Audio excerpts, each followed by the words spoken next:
Hello everyone, स्वागत है आप सभी का आपके अपने YouTube channel Saraswati academy live में। जैसा कि दोस्तों अभी तक पिछले वीडियो में हमने क्वेश्चन नंबर 5 तक कर लिया था 8.1 का। यह क्वेश्चन नंबर 6 है। तो चलिए स्टार्ट करते हैं हम लोग। सबसे पहले हम प्रश्न पढ़ लेते हैं। तो प्रश्न है, यदि कोण ए और कोण बी न्यून कोण हो। क्या हो? न्यून कोण। अब न्यून कोण किसे कहते हैं? तो न्यून कोण किसे कहते हैं? तो न्यून कोण कहते हैं वैसा कोण जिसका माप 90 डिग्री से कम हो। 90 डिग्री से कम हो। अब एक समकोण त्रिभुज का बात करें हम लोग, तो एक समकोण त्रिभुज में यहाँ पे एक एंगल ही 90 डिग्री का होता है, तो यह न्यून कोण नहीं होगा।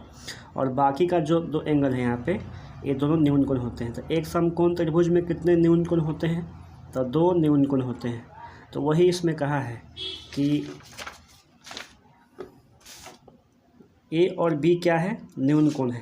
तो अगर हम यहाँ पे बनाते हैं फिगर, हम बनाते हैं फिगर समकोण त्रिभुज का, तो यह इस टाइप का बनेगा। इस समकोण त्रिभुज में एक एंगल 90 डिग्री का होता है और बाकी अभी देखा हमने बाकी दो न्यून कोण होता है।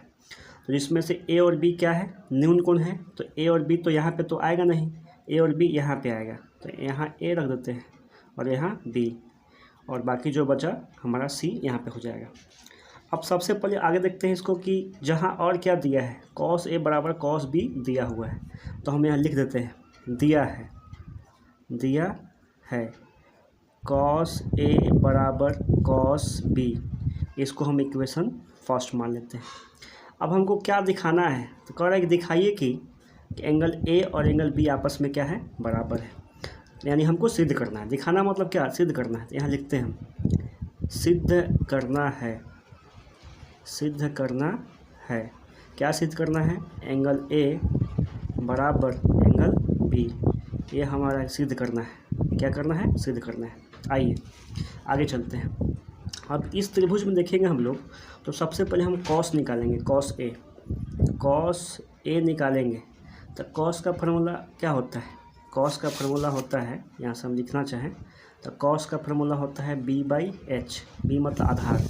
तो इसमें अगर देखा जाए तो यह P है, इस लिखना चाहें तो यह P है, यह B है और यह H है। लेकिन आपको हम बताए थे कि एंगल देखना पड़ेगा यहाँ पे। जब भी आपके पास फिगर है तो एंगल देखना पड़ेगा। तो एंगल यहाँ पे कौन सा है? एंगल यहाँ पे A है। तो यह एंगल A के चलते यह आपस में दोनों चेंज हो जाता है। यह जो P था वह P बन जाएगा और जो B था वह P बन जाएगा।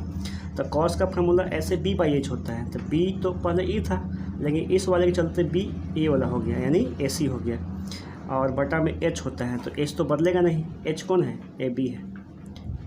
फिर आइए इसके बाद हम लोग फिर लिखेंगे। इस पर हम कॉस ए निकाल लिए। अब कॉस B निकालेंगे। कॉस B निकालते हैं। कॉस का फार्मूला चाहे एंगल A हो, B हो, C हो, कुछ भी हो, b/h ही होता है। अब एंगल का बात करें B, तो B में यहाँ पे है, तो इसमें कोई चेंजिंग नहीं करेंगे, जो जैसे है वैसे ही रख देंगे। तो फार्मूला b/h होता है। B यहाँ पे क्या है? पूरा का पूरा BC है। तो पूरा का पूरा BC B है। और H कौन है? तो H यही है, AB है। अब चलते हम लोग लिखेंगे समीकरण 1 से। समीकरण 1 क्या हमारे पास है? तो ये वाला है, कॉस ए बराबर कॉस बी। कॉस ए बराबर कॉस बी। अब यहाँ कॉस ए, तो कॉस ए का मान कितना? AC/AB। AC/AB बराबर कॉस बी, तो कॉस बी का मान BC/AB। BC/AB। अब यहाँ से हम कुछ कट करते हैं। यहाँ से AB से AB कैंसिल हो गया, यानी यहाँ पे क्या बचा? यहाँ पे हमारा AC बचा और यहाँ पे क्या बचा? BC बचा। अब ध्यान से देखिएगा, तो AC भुजा है। अगर हम इस AC भुजा को ऐसे ढक लें, इस AC भुजा को ऐसे ढक लें, तो हमारा एंगल कौन सा मिल रहा है? एंगल B मिल रहा है। तो यहाँ पे लिखेंगे एंगल B बराबर, अब BC भुजा है, इस BC भुजा को अगर हम ढक लें तो एंगल कौन सा मिल रहा है? हमारा एंगल A मिलेगा। तो इसके जगह पे लिखेंगे एंगल A, और इसी को सीधा कर लेंगे। क्या करेंगे? एंगल A बराबर एंगल B। और यही तो हमको यहाँ पे क्या करना था? सिद्ध करना था। तो यह क्या हो गया? सिद्ध हो गया, सिद्ध हुआ। तो यह क्वेश्चन नंबर 6 था, बहुत ही आसान क्वेश्चन था। यहाँ पे यह प्रश्न दिया हुआ था और इसका हम यहाँ पे हल किए, यहाँ पे इसका हम लोग क्या किए, हल किए। तो अब चलते हैं अब अगले क्वेश्चन में, क्वेश्चन नंबर 7 में।